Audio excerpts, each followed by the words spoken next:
Ya son las 6 de la mañana, 41 minutos. Continuamos con más información en RCN Radio y nos complace saludar a esta hora de la mañana al doctor Santiago Henao Pérez. Es ingeniero civil, especialista en ferrocarriles, magíster en ingeniería y recientemente ha sido designado por parte del presidente de la República, Iván Duque, como uno de sus dos delegados ante el Consejo Directivo de la Unidad de Planeación de Infraestructura del Transporte.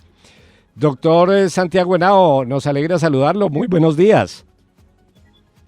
Muy buenos días, Germán, y a toda la audiencia de RCN Ibagué. Muchas gracias por la invitación. Gracias, doctor Santiago.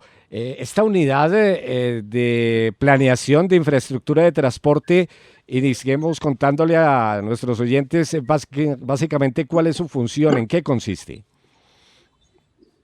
Bien, esta entidad adscrita al Ministerio de Transporte ha sido creada desde el 2014, pero no se había materializado y solamente recientemente, hace poco menos de un mes, se instaló. Tiene una misión muy clara, tiene una misión de encargarse de planificar de una manera eficiente y estratégica el desarrollo de toda nuestra infraestructura de transporte para estructurar un sistema de transporte multimodal que integre los modos de transporte aprovechando las ventajas comparativas de los diferentes modos, de tal manera que produzca optimización en las inversiones y dentro de un marco de desarrollo económico y aproveche, como les decía, las ventajas comparativas de los diversos modos de transporte en su forma óptima. Y eso con el fin de mejorar también la conectividad a nivel nacional. Correcto. Esa es, digamos, la misión. ¿Sí? Le entendemos, doctor Santiago. En ese sentido, el departamento del Tolima es una región que está estratégicamente ubicada en Colombia, en el país. Desde hace muchos años se viene hablando precisamente de unos sistemas multimodales que le darían al Tolima mayor competitividad, además de su ubicación, pues tener la posibilidad de contar con sistemas de transporte mucho más modernos y que permitan precisamente el desarrollo de la región. Usted como especialista en ferrocarriles, por ejemplo, doctor Santiago, ¿qué se proyecta para el Tolima teniendo en cuenta precisamente esas ventajas competitivas que tiene? Bien, sí, efectivamente la localización geográfica del departamento como tal, central, es lo que llamaríamos un hub en inglés, es decir, es todo un concentrador, es un punto, un nodal de gran importancia para el país por su ubicación geográfica, exactamente.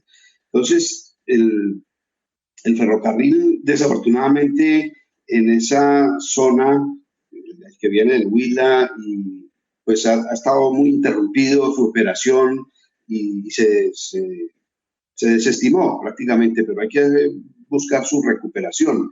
Lo que apunta también para el ferrocarril y para los modos de transporte más actuales es modernizar esos ferrocarriles y posiblemente llegar a una electrificación también para hacerlos más compatibles, más sostenibles, para que sean ambientalmente más eficientes.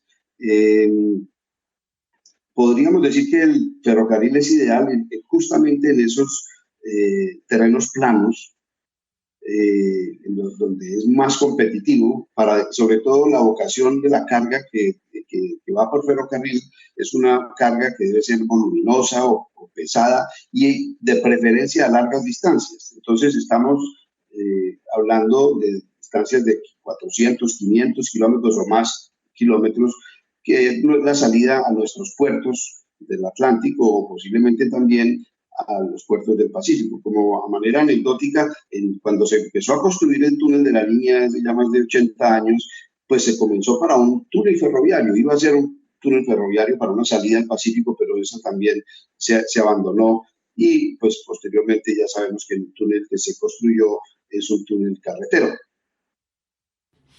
Doctor Santiago, ¿este gobierno va a dejar planteado algún tipo de proyecto para desarrollar a mediano o largo plazo que incluya al Tolima, digamos, en el aspecto de reactivar el ferrocarril? Bien, de momento no conozco proyectos específicos que se estén adelantando, ni para carga ni para pasajeros, pero es un poco la intención, porque pues, como les decía, la unidad apenas está recién conformada. eh, entonces, pues hay seguramente numerosas iniciativas. Por ejemplo, conozco de una que es el Ferrocarril Central, el denominado Ferrocarril del Carare, que sale, pero pues de la zona del altiplano cundiboyacense, donde hay una explotación importante de carbón, para salir al río Magdalena prontamente y bajar al plano, bordeando el río Magdalena para llegar al puerto de Santa Marta. Pero es un tramo que falta, que es el del río Carare, el Carare y Opón, que sale cerca de Chiquinquirá para caer rápidamente al río Magdalena en la parte central del río Magdalena Medio. Del Tolima exactamente no tengo referencias de que haya proyectos, pero es importante también renovar, reactivar, por ejemplo, el transporte de pasajeros. Seguramente desde el Espinal, que existió esta línea Espinal, Chicoral, Guaranday, Buenos Aires, Picaleña, hasta Ibagué, pues yo creo que moviliza una parte bien importante de pasajeros que valdría la pena estimar esa demanda, más el tráfico que venía del sur del país, que desafortunadamente también esa línea ferroviaria de Neiva hacia el norte, pues está también suspendida prácticamente su operación hace muchos años. ¿Qué tareas prioritarias se busca adelantar a través de la unidad de planeación de infraestructura del transporte? ¿En qué están trabajando en este momento, doctor Santiago? Bueno, pues la gestación de esta unidad es muy similar a cómo funciona, por ejemplo, la unidad de planeación mineroenergética. Es decir, que estudia los proyectos de minería y de energía para las diferentes regiones. Esa unidad ha sido muy fuerte y ha estructurado muy bien proyectos, pero ya lleva mucho tiempo funcionando. La OPIP lleva muy poco tiempo funcionando, pero no quiere decir que el ministerio, porque va a estar adscrita al ministerio, no haya hecho numerosos estudios, y justamente vamos a incorporar los estudios del Plan Maestro de Transporte, de carga y de pasajeros para el país, que ya tiene una consolidación en la que ya aparecerán desglosados muchos proyectos específicos, pues, para las diferentes regiones, tanto ferroviarios como terminales de transporte, seguramente, como incluso sitios de transferencia de carga, grandes polígonos de desarrollo para intercambio de modos de transporte, ¿no? Y también aprovechar la eficiencia donde sea competitivo, donde sea factible, pues el transporte fluvial también por los ríos.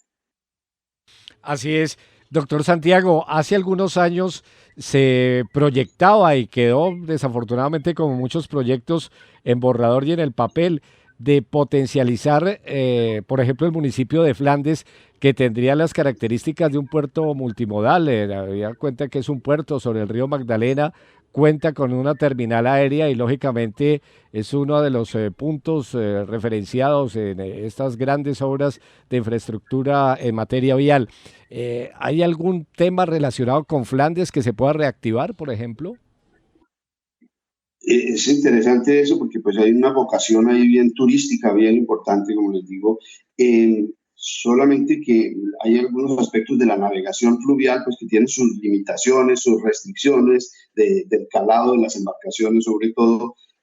Habría que explorar encontrar el tipo de embarcación adecuada para prestar ese servicio y que obviamente haya una demanda.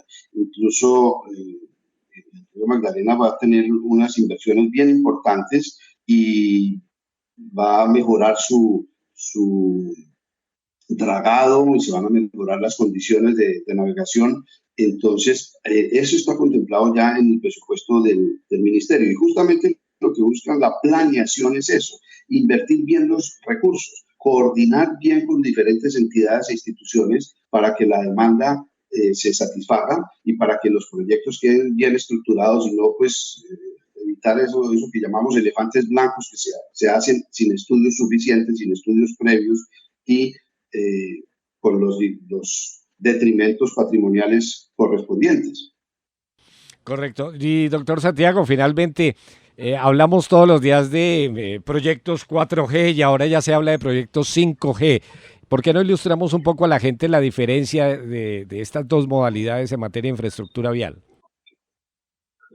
Bueno, es una terminología que ha venido utilizándose inclusive desde hace muchos años.